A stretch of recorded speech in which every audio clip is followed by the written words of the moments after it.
Why does the narcissist seem so much happier with their new partner now? Take a deep breath with me, because today we are diving into a topic that hits right in the gut. The gut punch. The "oh my gosh, is this real?" moment when you see the narcissist move on. And they aren't just moving on, they're launching a full-scale romantic war with someone new. I know exactly what runs through your mind. Why are they getting the fairy tale I begged for? Why is this new connection so ridiculously intense, so fast? It feels like whiplash, doesn't it? It feels like they won the lottery with this person while you were left in the ruins picking up the emotional trash. We're going to break down the mechanics of this blinding, almost terrifying initial intensity, exploring why that brand new relationship looks like a Hollywood blockbuster premiere right out of the gate, and why it has absolutely nothing to do with genuine love, but everything to do with a desperate psychological mechanism.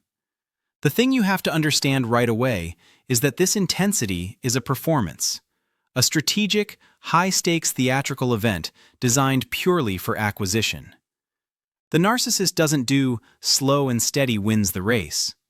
They need immediate, overwhelming affirmation that they are still lovable, desirable, and most importantly, powerful enough to snag the next shiny object.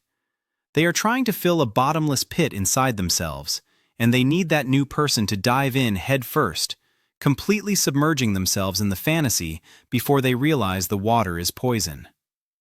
Think of it like this. The new supply is receiving the concentrated, high-octane version of the treatment you got, but magnified, because the narcissist is on a tight deadline. They feel the panic of potential exposure from their last relationship, which is you, and they must immediately prove that they are perfect and that you were the problem. So, they turn the charm dial up to 11, creating a whirlwind romance that feels divinely ordained and absolutely unique in the history of human coupling. This unbelievable rush is often termed love bombing, but let's call it what it really is: psychological warfare wrapped in glittering cellophane. It's not about affection, it's about control and instantaneous validation. The narcissist throws everything they have at the new person: gifts, future planning, immediate declarations of soulmate status, and non-stop communication. If you remember being with them, you'll recognize the pattern.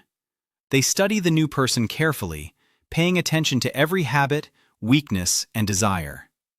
They figure out the new supply's deepest wounds, their long-forgotten dreams, and their most vulnerable insecurities. Then, the narcissist becomes the tailor-made answer to all those things. If the new person mentioned feeling unseen in their past relationships, suddenly the narcissist is texting them every 3 minutes saying, "I see you. You are everything to me." This isn't connection. It's precision mirroring.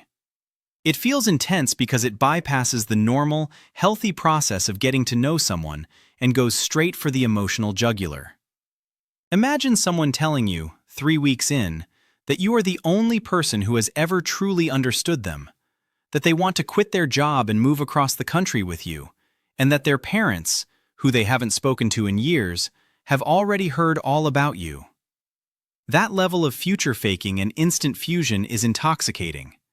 It floods the new supply system with feel-good chemicals, making them believe this relationship is destiny. But what's really happening is that the narcissist is stabilizing their internal world. After the ending with you, their sense of self-worth took a hit. They need this new person to quickly affix themselves to, like a psychological life raft. The more intense the bond is made in the beginning, the harder it will be for the new person to pull away later when the reality starts setting in, thereby securing the supply chain. Why is the intensity often greater for the new supply than it might have been for you? Part of it is practice. The narcissist has refined their technique. They know exactly which buttons to push, which promises sound most alluring, and which behaviors signal true love quickly. They are professional relationship architects, and the new structure they're building is always faster, shinier, and superficially more impressive than the last one, because they need to convince themselves that they are improving. Let's talk about the psychological high. When the new supply is showered with this level of attention, waking up to poetry, finding little notes hidden in their coat pocket, being told they are perfect multiple times a day, their brain gets a massive hit of dopamine. This isn't just a crush, it's an addiction starting immediately.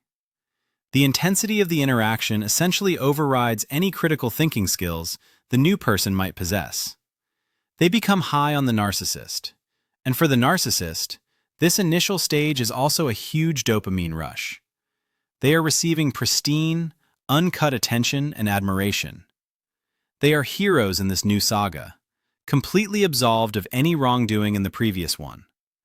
This feeling of being the absolute center of someone's universe fuels them intensely, which makes them double down on the efforts to keep the new supply in that state of intoxicated adoration. Crucially, the narcissist needs this high-intensity display to serve another purpose: managing the narrative with you, the ex. They need you to see how quickly they've moved on, how happy they are, and how much better this new relationship is. The visible intensity is often a performative slap in your face, designed to make you question your own sanity and believe the lie that you were truly the deficient one, incapable of making them happy. They will post pictures of grand gestures, trips, or romantic milestones that happened way too fast, ensuring the images convey an almost impossible level of bliss. They are broadcasting to the world, and especially to you, that they finally found the one, and that this relationship is blessed by the universe. A direct contrast to the miserable existence they claim to have had with you.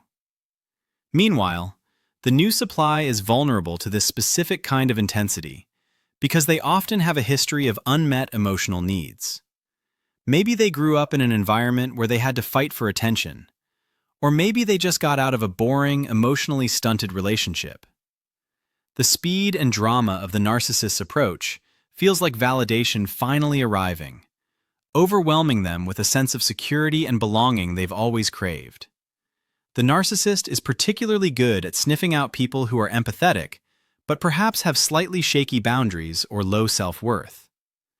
These individuals are perfect targets because they are conditioned to prioritize the needs of others and will interpret the narcissist's over-the-top demands and constant presence as passionate love, rather than boundary infringement.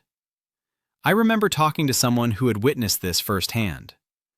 Her ex-narcissist, after discarding her, started dating a coworker. Within 3 weeks, the narcissist bought a ring, and they were talking about building a custom house. My friend felt sick. She had spent 5 years begging him just to put her name on a rental agreement.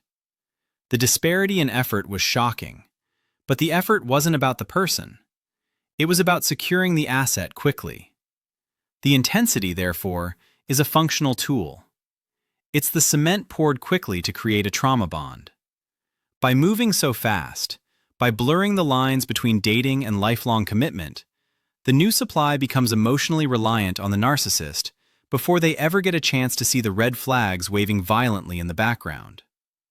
The sheer volume of communication is another factor contributing to the intense feeling. The narcissist ensures there is almost no downtime. They constantly need to know where the new supply is, what they are doing, and how they are feeling, not out of deep care, but to maintain surveillance and control the narrative thread in the new person's mind. This constant contact feels like intimacy, but it's actually suffocation. This behavior also taps into the biological drive for pairing. Humans are wired to respond positively to immediate, intense bonding signals. When the narcissist mimics these signals perfectly, instant vulnerability, usually manufactured details of past victimization, instant commitment, and intense physicality, the new supply's brain reacts as if they have found a rare, perfect match. It's an emotional trap that hijacks the brain's natural bonding system. You might be agonizing, thinking, "But they never looked at me that way." Please stop. That look isn't love, it's hunger. It's the predator's focused gaze. The intensity you are witnessing is a reflection of the narcissist's current, desperate need state, not the eternal value of the new person.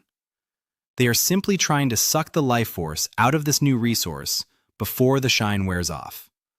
And trust me, the shine will wear off. This supercharged intensity is utterly unsustainable. No human being can maintain that level of performance, nor can they genuinely feel that blinding adoration for months on end. It's exhausting for the narcissist, and eventually the mask starts to slip, because they cannot sustain the fantasy they've constructed.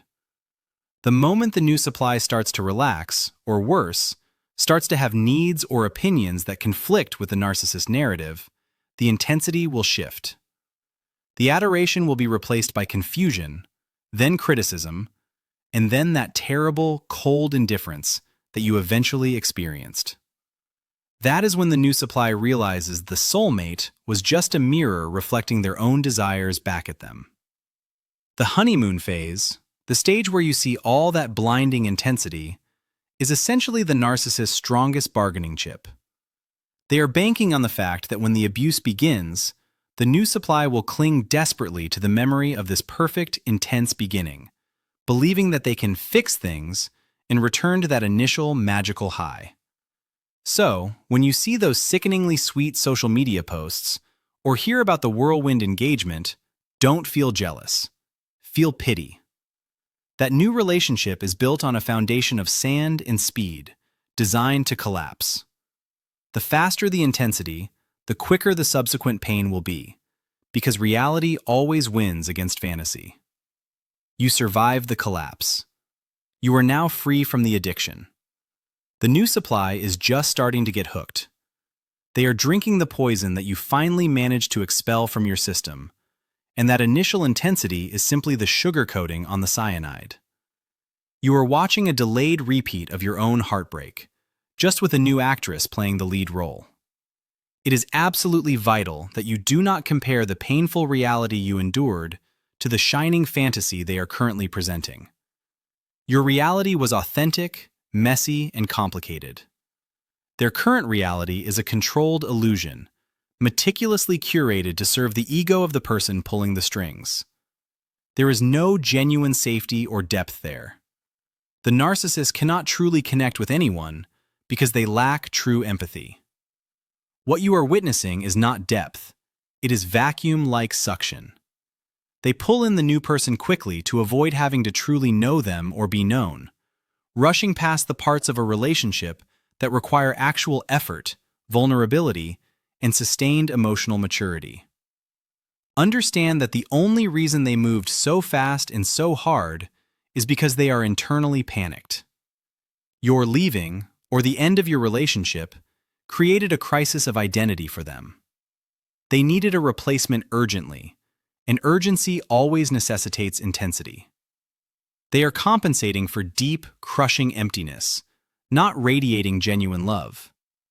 So please, take a deep, cleansing breath. Release the jealousy and the self-doubt.